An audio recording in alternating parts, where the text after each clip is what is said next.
ఓం మహాగణాధిపతయే నమః. ఓం గురుభ్యో నమః. ఓం శ్రీమాత్రే నమః. అరుణాం కరుణాతరంగితాక్షీం ధృతపాశాంకుశపుష్పబాణచాపాం అనిమాదిభిరావృతాం మయూకైః అహమిత్యేవ విభావయే భవానీం. శ్రీమాత్రే నమః. ప్రేక్షకులకి ఆ లలితాంబిక అమ్మవారి యొక్క అనుగ్రహం పరిపూర్ణంగా కలగాలని మనస్ఫూర్తిగా కోరుకుంటూ మనం ఈరోజు చాలామంది ఈ యొక్క దోషాలని ఉన్నాయని చెప్పి తెలుసుకొని ఊతగా భయపడిపోతూ ఉంటారు.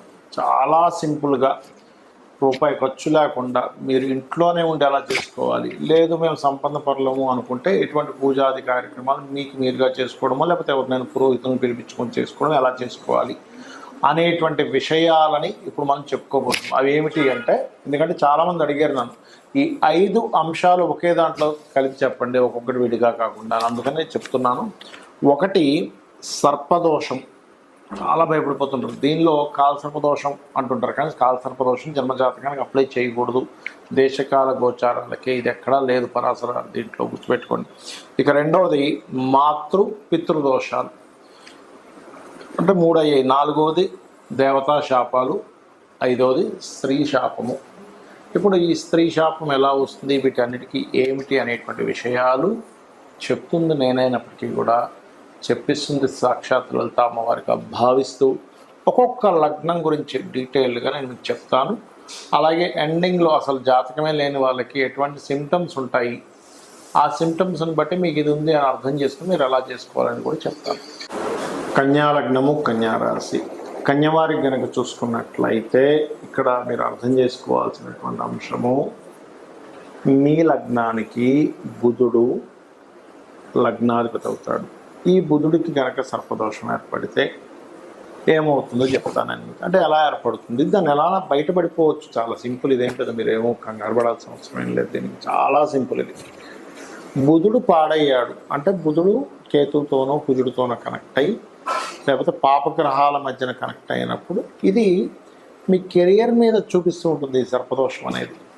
అంటే లగ్న అండ్ 10th లార్డ్ కదా, కాబట్టి కెరియర్ మీద ఎఫెక్ట్ ఇస్తూ ఉంటుంది. ఈ కెరియర్ మీద ఇచ్చే ఎఫెక్ట్ చాలా ఇబ్బందికరమైనటువంటి వాతావరణాన్ని చూపిస్తూ ఉంటుంది.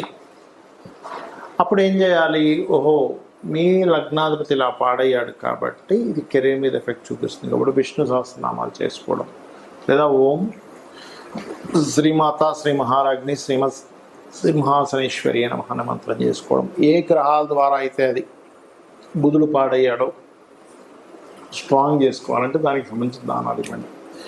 మరి మాతృపితృదోషాలు ఎలా ఏర్పడతాయి, గురువు పాడైతే మాతృదోషం ఏర్పడుతుంది, శుక్రుడు పాడైతే పితృదోషం ఏర్పడుతుంది. దాంతోపాటు చంద్రరావులను కూడా చూసుకోవాలి. మీ లగ్నరీత్యా గురువు పాడయ్యాడు, తల్లే మిస్గైడ్ చేస్తుంది. నేను చూసా చాలా జాతకాలు. అర్థం కాదు ఏమిటి తల్లందరికీ బాగా దేవుడికి ఎందుకు ఇలా చేస్తుంది, ఇతనికి ఎందుకు ఇలా చేస్తుంది. అదేంటంటే పూర్వజన్మలో చేసుకున్న కర్మ రూపంలో వచ్చింది. తల్లే ఇంకొక పుత్రుడికి లాపరంగా ఇచ్చేసి, లేదా తల్లే ఒక్కోసారి ఏమవుతుందంటే వీళ్ళ మీద కేసులు పెడుతుంది. నేను చాలా కేసెస్ చూసాను ఇలాంటివి. తల్లి మా మీద, మా అమ్మగారు నా మీద కోటికి చేసారండి, నేను తిరుగుతున్నా అంటాడు. గురువు పాడే మాతృదోషాన్ని ఇప్పిస్తాడు అక్కడ. అది అప్పుడేంటి, దత్త చరిత్ర పారాయణం ది బెస్ట్ వే. ఇక పితృదోషాలు, శుక్రుడు పాడవుతాడు ఇక్కడ. అంటే ఏమవుతుందంటే ఇక్కడ ఎక్కడో తెలియకుండానే వీళ్ళకి, అంటే రవి శుక్రుడు ఇద్దరు పాడవ్వాలి. రవి జనరల్గా అందరికీ, శుక్రుడు పాడైతే ఏమవుతుందంటే తండ్రి నుంచి రావాల్సిన ధనం, తండ్రి నుంచి రావాల్సిన భాగ్యం ఆగిపోతూ ఉంటుందండి కన్యా లగ్నానికి. శుక్రుడు కనుక పాడై పితృదోషాన్ని ఇస్తే అప్పుడు అమ్మవారి యొక్క నామాల్లో ఓం సంపత్కరీ సమారూఢ సింధుర వ్రత సేవితాయ నమః, లేదా ఓం ధర్మాధ్యక్ష ధనాధ్యక్ష ధనధాన్య వివర్ధనీయ నమః చేసుకోవచ్చు. ఇక అదేవిధంగా దేవతా శాపాలకు కూడా ఇదే చేసుకోవచ్చు. కాకపోతే ఓం హరనేత్రాగ్ని సందగ్ధ కామ సంజీవనౌషధివి అంటే లలిత అమ్మవారి ఆరాధన చేసుకుంటే దేవతా శాపం పోతుంది. స్త్రీ శాపానికి కూడా శుక్ర ఆరాధన చేసుకోవడమే ఉత్తమము. మరి జాతకం లేదు కానీ నాకు ఏదో దోషం ఉందని అనిపిస్తుంది అన్నప్పుడు సిమ్టమ్స్ ఏంటి? మొట్టమొదటిగా మనం సర్పదోషాన్నే తీసుకుందాం. సర్పదోషం యొక్క సిమ్టమ్స్ ఎలా ఉంటాయంటే, మీరు ఎంతో ప్రయత్నం చేస్తుంటారు, ఎంతో మంచి వాళ్ళు అయి ఉన్నా కూడా చాలామంది అంటుంటారు చూడండి, నేను ఎవ్వరికీ అన్యాయం చేయలేదండి, కానీ ఎందుకు నాకు ఇలా ప్రతికూలంగా ఉంది, నేను ధర్మంగా ఉన్నాను, దేవాలయాలకు వెళ్తున్నాను, నిత్య పూజ చేసుకుంటున్నాను, నిత్య దీపారాధన చేస్తున్నాను, గాయత్రి చేస్తున్నాను, ఎందుకు అనుకూలించట్లేదు అంటుంటాను. అంటే మీకు కాలం అనుకూలించట్లేదు, దాన్ని కాల సర్పదోషము అంటారు. అయితే ఈ కాల సర్పదోషము దేనికి అందరూ అనుకునేది ఉట్టి కాల సర్పదోషం కాలానికి. అంటే ఏంటి, ఈ దేశంలో మనకి వానలు వర్షాలు వస్తాయి, తుఫాన్లు వస్తాయి, ఇలాంటి వాటికి చెప్పడానికి. కానీ ఈ కాలసర్ప యోగంలో ఉన్నప్పుడు మీకు ఎఫెక్ట్ ఉంటుందా అంటే దేశకాల పరిస్థితులు మనకు చూడండి, కరోనా వచ్చింది, జనరల్గా అందరికీ ఎఫెక్ట్ ఉంటుంది. అప్పుడు మీ ఒక్కరికని కాదు, కాలసర్ప దోషం అనేది అందరికీ ఎఫెక్ట్ ఇచ్చేది. ఇది కాలంలో ఏర్పడినప్పుడు తుఫాన్లని ఇవన్నీ అని సర్పదోషం ఉంది. అప్పుడు ఏమవుతుంటుందంటే మీకు ఎప్పుడు ఎక్కడో దగ్గర ఒక శత్రువు, ఒక ఈర్షపడేవాడు, మనం అంటే నచ్చనివాడు, మనం ఎంత ధర్మంగా ఉన్నా సరే నచ్చనివాడు, ప్రతి దాంట్లో ఇన్వాల్వ్ అయిపోయి వాడు మనల్ని ఒక సర్పంలాగా మనల్ని ఎప్పుడు అక్కడి నుంచి తొలగిద్దామా అని మన మీద ప్లాన్ చేస్తూ ఉంటాడు. అదేంటంటే మనం పూర్వజన్మలో చేసిన కర్మ. ఎప్పుడైనా గుర్తుపెట్టుకోండి, మనకి ఒక జరుగుతుంది అంటే అది పాస్ట్ లైఫ్లో మనం చేసుకున్న కర్మ ఆ రూపంలో ఆ వ్యక్తిలోకి ఎంటర్ అయి ఇస్తుంది. అలా కాదండి, మన కర్మ కాదు, వాడే కావాలని చేస్తున్నట్టు వాడు కొత్త కర్మని క్రియేట్ చేసుకుంటున్నాడు. అది మనం అర్థం చేసుకొని నిత్య దీపారాధన, రావి చెట్టు చుట్టూ ప్రదక్షిణం చేసి వాటికి పసుపు కుంకుమ గంధం చేయడం. లేదంటే మేము బాగా సంపన్న పనులు, మాకున్న సర్పదోషం క్లియర్ అవ్వాలి అంటే నవనాగశాంతి చేసుకోవచ్చు. చేసుకున్నట్లయితే ఖచ్చితంగా అది క్లియర్ అవుతుంది, అందులో ఎటువంటి సందేహం లేదు. మంచి పురోహితులు ఉంటే వాళ్ళ చేత చెప్పి చేయించుకోండి. ఇక రెండవది, ఇక్కడ మాతృపితృదోషాలు అసలు ఇవి ఎందుకు ఏర్పడతాయని తెలుసుకోవాలి, మూలం తెలుసుకోవాలి. మనం ఇప్పుడు కూడా ఏర్పడింది అని కాదు, జాతకం తెలియదు కానీ మదర్తో పడట్లేదు. అందరూ 4 పిల్లలు ఉంటే ఒక్కోసారి చూడండి 4 సంతానం ఉంటారు, తల్లిదండ్రులు చాలా మంచివాళ్ళు, చాలా ధర్మాత్ములు, అయినా ఎందుకో ఆ అబ్బాయికి తల్లికి పడదు, లేదా అబ్బాయికి తండ్రికి పడదు. ఏమిటి అర్థం కాదు. ఆ అబ్బాయి ఒక రకంగా ప్రవర్తించడమో, లేకపోతే ఈ అబ్బాయో లేదా ఈ అమ్మాయి దగ్గరికి వచ్చేసరికి వాళ్ళ యొక్క ప్రవర్తనలో చాలా మార్పులు వచ్చేస్తుంటాయి. ఏమిటి ఇలా మార్పులు వచ్చేస్తున్నాయి అని అనిపిస్తూ ఉంటుంది. వాళ్ళకు కూడా అర్థం కాదు, తల్లిదండ్రులకు కూడా అర్థం కాదు. లోపల వాళ్ళు ఫీల్ అవుతుంటారు, ఏమిటి నేను ఈ అబ్బాయి దగ్గరికి వచ్చేసరికి నాకు డబ్బులు చాలవు, అరే ఇప్పుడు లేవురా అంటే వాడు ఫీల్ అవుతుంటాడు, లేకపోతే ఇప్పుడు లేవు అమ్మ తర్వాత చూద్దామంటే ఫీల్ అవుతుంది, అందరికీ ఇచ్చో నాకు మాత్రం ఇవ్వ అంటే ఏంటవుతుందంటే మాతృపితృ దోషాలు ఉన్నప్పుడు వాళ్ళు వాంటెడ్గా పూర్వజన్మలో ఉన్నటువంటి కర్మ వల్ల చేసేది ఒకటైతే వాంటెడ్గా చేస్తున్నట్టు కూడా కొన్నిసార్లు అనిపిస్తుంటుంది పిల్లలకి. కాబట్టి ఇదంతా ఎందుకు జరుగుతుంది, తల్లిని పూర్వజన్మల్లో ఏదో ఇబ్బంది పెట్టాడు, అది ఈ కర్మ ఈ జాతకుడు కావచ్చు జాతకురాలు కావచ్చు అనుభవించాలి. అలాంటప్పుడు తెలియక చేసే పిచ్చి పనులు ఏంటంటే మళ్ళీ తల్లితో మళ్ళీ ఫైట్ చేస్తూ ఉంటాడు. దూరంగా ఉండండి. దూరంగా ఉండంటే ఆవిడ వదిలేమని కాదు, ఏమన్నా సరే సైలెంట్గా ఓకే అమ్మ రైట్ మీ పని మీరు చేసుకోండి, శ్రీమాత్రే నమః అనుకుంటూ ఉండండి.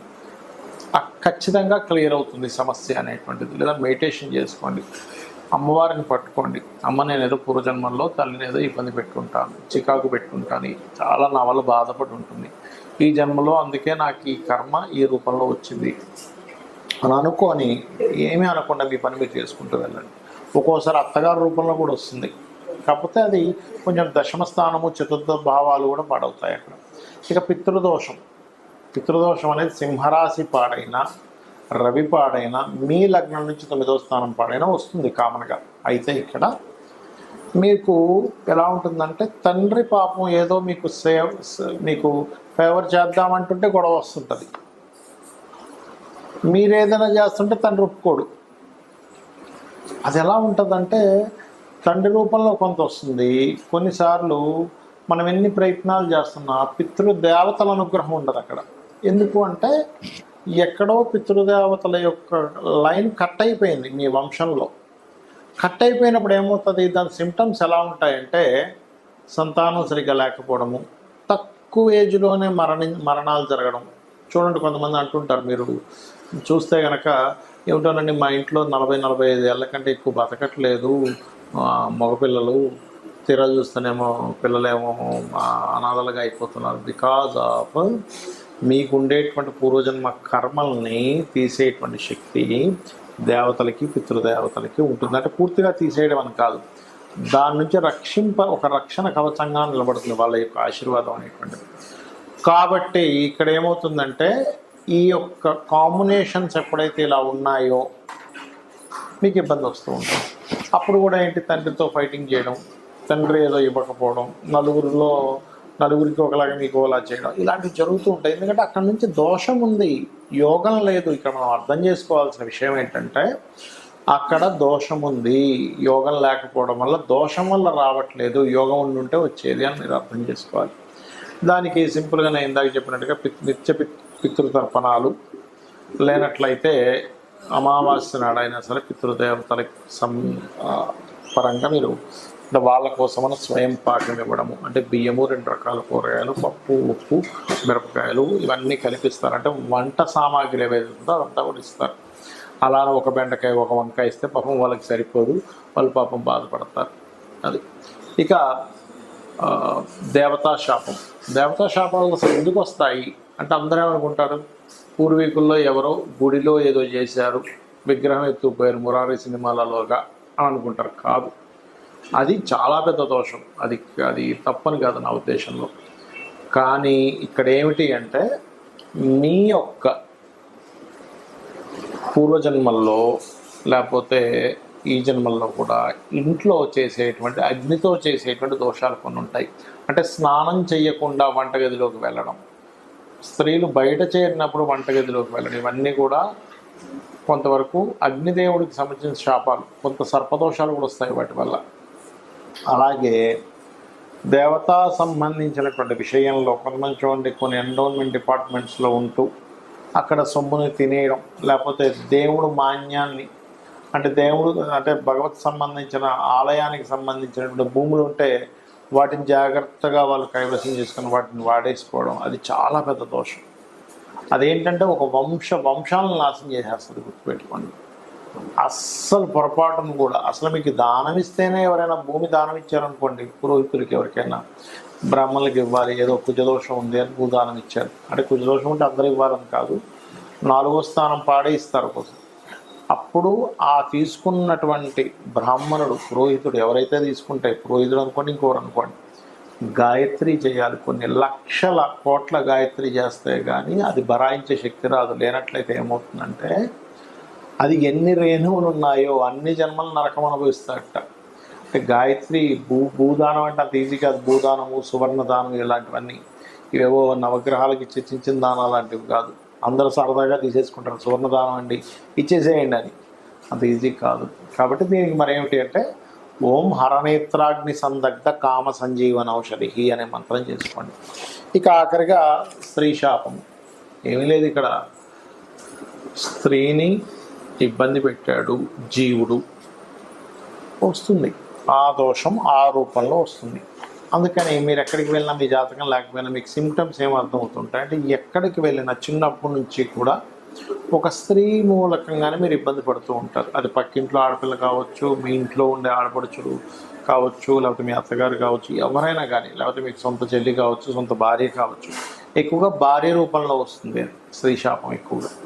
అందుకే లేదా వివాహ రూపంలో వస్తుంది కొంతమందికి.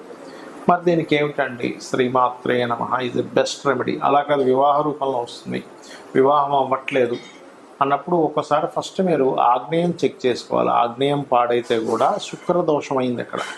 శుక్రుడు స్త్రీ కారకుడు కాబట్టి ఇబ్బంది వస్తుంటుంది. అలాంటప్పుడు మీరు చేయవలసింది ఓం శ్రీమాత్రే నమఃతో పాటు, వివాహం అవ్వట్లేదు అనుకున్నప్పుడు ఓం కామేశబద్ధ మాంగళ్య సూత్ర శోభిత కందరాయ నమః. ఒక్కోసారి వివాహం అయ్యి కొన్ని ఇబ్బందులు పడుతూ ఉంటారు. అలాంటి వారు ఓం శివకామేశ్వరాంకస్త శివా స్వాధీన వల్లభాయ నమః. లేదంటే అప్పులు ఉన్నాయండి, సర్పదోషం వల్ల నాకు అప్పులు అయిపోయాయని చెప్తున్నారు అన్నప్పుడు ఓం అపర్ణాయ నమః. ఫినాన్షియల్గా బాగా గ్రోత్ రావాలి, ఓం సంపత్కరీ సమారూఢ సింధుర వ్రజసేవితాయే నమః చేసుకోండి. ఇలాగ అనేకమైనటువంటి నామాలు అమ్మవారి ఉన్నాయి. అది మీరు చేసుకుంటే చాలు. మీరు నాకు డబ్బులు లేవు, అమ్మో నేను చేసుకున్నాను, ఏమీ భయపడకండి, అద్భుతమైనటువంటి ఫలితాలు మీకు వస్తాయి.